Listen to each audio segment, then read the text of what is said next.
I, 27 male, have loved making stuff since I was a kid, and I've worked with everything from wood to paint, welding and even fabric, which is what this situation is about.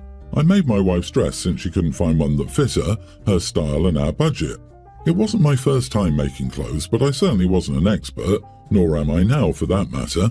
However, the dress turned out amazing and everyone complimented it on our wedding day. Most were surprised I was the one who made it, but my sister-in-law, Sarah, 25, was extremely put off when she found out. She took my wife aside during the reception to ask if she was really okay marrying a guy who made dresses, and apparently made some awful remarks. My wife told me all this the day after. Ever since, Sarah has been cold to me and treats me like I have the plague. Like she isn't outright mean, but she doesn't talk directly to me aside from pleasantries. It kinda hurts, but whatever. I don't generally see her since she lives in another state. Sarah recently got engaged to a boyfriend of 3 years and asked me to make her a dress. I've made wedding dresses for a few friends and a couple of my wife's cousins, but I don't really want to make one for her. She's offered to pay me for my work, but that's not the issue. It feels like she likes my work but doesn't respect me. Heck, even disrespects me for making dresses. I told her this and that I knew about the remarks she made on my wedding day, and she got mad, saying I'm being an idiot for holding something that happened years ago over her. I brushed it off, but my wife's family is hounding me about it, saying I shouldn't deny her the dress when I've done it for other family members. I came here because my dad told me I was being an idiot and to just take the money. My wife supports me no matter what I decide. Am I the idiot for refusing to make my sister-in-law a wedding dress? Not the idiot. OMG, OP, please don't do this. She's already standoffish and disdains you. She's going to be a nightmare. She's the type to work with you, agree on a design, let you do the mock-up, then tell you 3 weeks later that she has a different vision. Rinse, lather, repeat, followed by crocodile tears about you ruining the most important day of her life because you refused to listen to what she wanted. Tell the people harassing you to chip in and pay somebody else. Her idiocy and that of everyone enabling her is infuriating to my little seamstress heart. Right? I deserve to have this $20,000 designer dress but can't afford it. Surely someone can make an exact replica for me out of this thrift store dress and $15 for extra supplies. Of course, she probably has no idea on what a tailor-made wedding dress costs. I would stay away from that mess and let the woman find her own wedding dress. Have you seen the meme with a picture of a very elaborate Cinderella-esque ballroom gown with the text, "Can you make this for me if I buy the materials?" All sister-in-law needs to do is hire some magic mice. Witchety crotchety poo. Oh man, the point is materials aren't crap without the person's time and energy to make it happen. So you're right. OP, you owe her nothing. And your family needs to understand that what Sarah thinks about you and what she said to your wife was unacceptable. I'm nuclear. I'd literally make a Facebook spilling everything and lamenting the nerve and audacity she has to come back after no apology in years. No dress for Sarah the bully. Personally, I'd book yourself and your wife a vacation away the day of the wedding if I were you. If you were so inclined, take the estimate for the dress, multiply it by 3 and that's what you tell her. It's your, I don't want to do it, but I will if you show me the money's price. Make sure you include the cost of the fabric, notions, wear and tear on your machines and a living wage by the hour for yourself. Payment in full up front before a single stitch or yard of fabric is ordered. Not sure where you're based, but in my region that would put the cost of the dress up around $30,000. For $30,000 I'd make my worst enemy a dress. I might hand-stitch tiny curses into the seams, but I do the dress, pocket the money and laugh all the way to an awesome vacation. Good luck in whatever you decide. My husband and I have 5 kids between us. He had 2 from a previous relationship, a tween and a young teen. I have 1 teen and we have 2 together, toddler and grammar schooler. Our older child is autistic. She's verbal, but she doesn't like strangers and doesn't talk to them. I was worried about taking her trick-or-treating, but I know she practiced at school and we practiced the signs, "Candy please" and "Thank you." It was going well at first, then she started to get tired. At one of our last houses, she didn't speak or sign. The woman was handing out goodie bags with king-size candy bars and stickers. She gave one to all of my kids except for my daughter. She ran to me crying and my teen told me that the woman didn't give her a bag because she wouldn't say trick or treat. I went up and explained that she's autistic and doesn't speak much, but the woman refused to give her anything unless she said trick or treat. After some back and forth, I made the kids give the bags back and we left. I texted a group chat with parents in my daughter's classes, both general ed and special ed, gave them the address, and explained what happened so they wouldn't have to deal with that with their kids. Word spread pretty quickly, so that house was not very popular last night, except for some pranks. People even posted about her on Nextdoor. Now she's posting about me and my kids, and this whole thing is blown out of proportion. I was wondering if I was wrong for telling parents not to take their kids to her house. Not the idiot. Who the heck refuses to give candy to a child on Halloween? Much less a non-verbal kid. She's just mad that you spoke the truth about her crappy actions. People make their own decisions on whether or not to go to the house after receiving your information and request for support. I'm glad to see so many people were supporting neurodivergent kids. We didn't have a ton of kids last night, but one little boy came up and his mom said, "Trick or treat," and he just proceeded to bark like a dog. He was dressed as a dinosaur.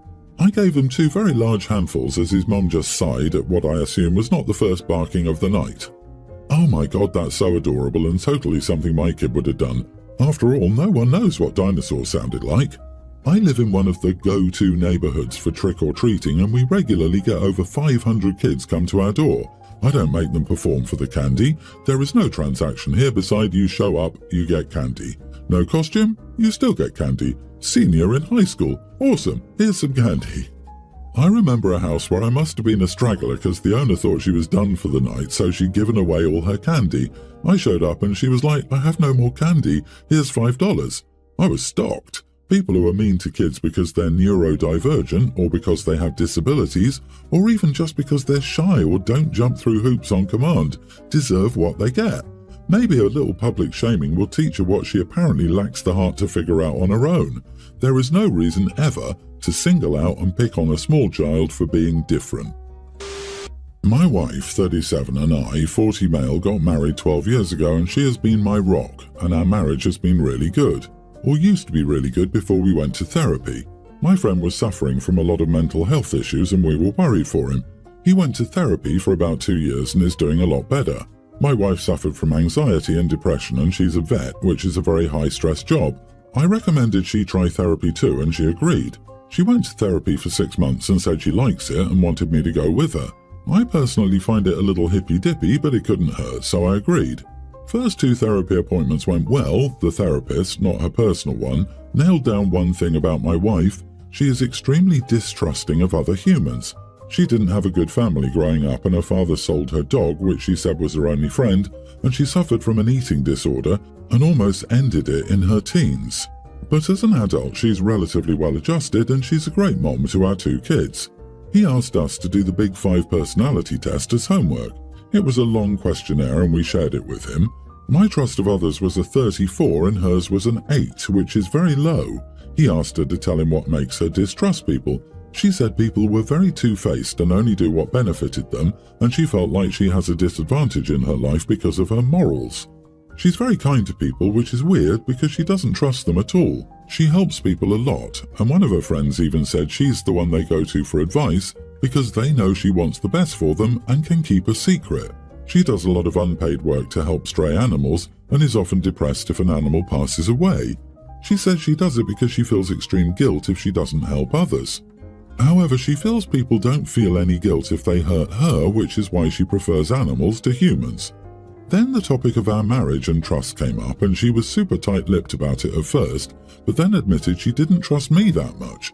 She said she actually married me because I was honest in being kind of in it for myself. She said she can't stand people who appear kind and compassionate and then lie and backstab and prefers an honest person. I was shocked because I feel like I'm an honest but also kind and generous person, but in her eyes I'm not, but she says it's fine because I'm honest about it. She also admitted she took out the in sickness and in health part of our nuptials because she felt like I would divorce her if she got cancer. She said she was okay with that because it would kill her to expect my support and then be disappointed when she didn't receive it. However, she knew where she stood with me. I've been thinking about her words and it bothers me so much. I asked her out of therapy why she even married me and she said she knew I was hardworking and honest and most people are not kind but that they fake kindness to get ahead. She liked that I didn't and she felt like she really understood me, so she felt safe with me. I told her if she didn't think I was a good person but just an honest one, we should just divorce, and she got mad and told me our marriage was good. We worked together well, raising our kids, and there wasn't anything serious. To me, I just realised my wife didn't think I was a good person, and I feel like our marriage has been a lie. Am I the idiot for wanting a divorce because of what my wife said in therapy? Edit, I definitely love her, but in therapy she said she thinks she loves me, but also admitted she doesn't know if she can love humans, as humans are generally selfish, destructive, and will take advantage of people weaker than themselves. I'm really worried about whether she loves our kids. She acts like she does, but it's hard to tell because she goes above and beyond for people she worries will backstab her. This honestly sounds above her actual therapist's pay grade. I think you might need to get your own therapist independent of your wife ASAP. I don't think it's that your wife doesn't think you're a good person. I think it's that your wife doesn't think that there are any good people, but thinks that you're better than most. Given your wife's view of humanity, that seems to be a compliment. Yeah, the entire time through reading this, I read nothing but praise for him. OP, your wife. She isn't ever going to trust anyone the way normal people mean trust. She's trying to tell you she's literally offering you as much trust as she's capable of. She's trying to demonstrate in front of a respected third party how much thought and effort went into choosing to take a risk anyway. The real takeaway here is that she's being open and honest in an environment with a therapist and OP, which requires an enormous amount of trust. If she genuinely didn't trust OP, she wouldn't have even been willing to say that. And as hard as it was to hear, it was likely just as hard to say it. Your wife seems to have a very distorted view of people born out of a trauma response. This in itself is incredibly hard to navigate, particularly in relationships. I don't envy her. Yeah, I suspect there's a part of her that knows that this could end with him leaving her. There is a certain type of insecurity that comes with sabotaging your own relationship, when you can later say, I knew it. I don't mean to suggest that she's consciously planning this, but rather that she seeks the familiar by repeating her own past trauma. I, 36 female, have a son, tween, in 6th grade. We'll call Preston, with a teacher we'll call Susan, 50+ female. Some important background is that Preston is skittish and jumpy. He easily gets startled by noises or voices he doesn't expect, especially if they're loud. I've only seen Susan in person like twice, but she has a distinctly loud, almost thunderous voice.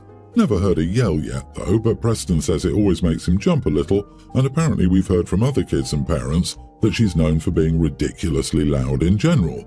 Anyway, I got a voicemail on my phone from Preston using a school phone saying he got detention because Susan yelled at some kids fooling around during work time. He was startled and she noticed, so she made him leave the room, work in the hallway, and called me to tell him he must go to detention next week. I didn't believe that was the reason he got detention at all because that sounds really dumb, and assumed he was just minimizing his role. He does tend to do that when explaining his side if in trouble, so I thought I'd get Susan's side at recess while I went to lunch. I call her and I was completely caught off guard when what she said lined up with everything Preston said to a T. I wasn't sure what to say at first, but I ended up just laughing on the phone before any words could come out. Susan was irritated and asked what was so funny, and I responded that I was so sure that Preston was lying to me because that was such a ridiculous reason to give anyone detention, and that he's not serving detention just for being startled. She tells me that this is not a suggestion and that I'm being obtuse. I stood firm and asked her if she'd think it appropriate if her boss yelled at some fellow teachers. You became startled, and then he proceeded to dock your pay or some other form of punishment. I followed up with, I bet she didn't even do jack squat to the kid she was initially yelling at after noticing Preston. She got quiet for a moment and I thought maybe I convinced her, but then she doubled down and said that failing to serve detention would result in suspension or more, and before hanging up I told her I'd gladly fight her and the school on this if it came to that. I do not intend to punish Preston just for getting startled. We all do it and it's nothing worth making any issue out of.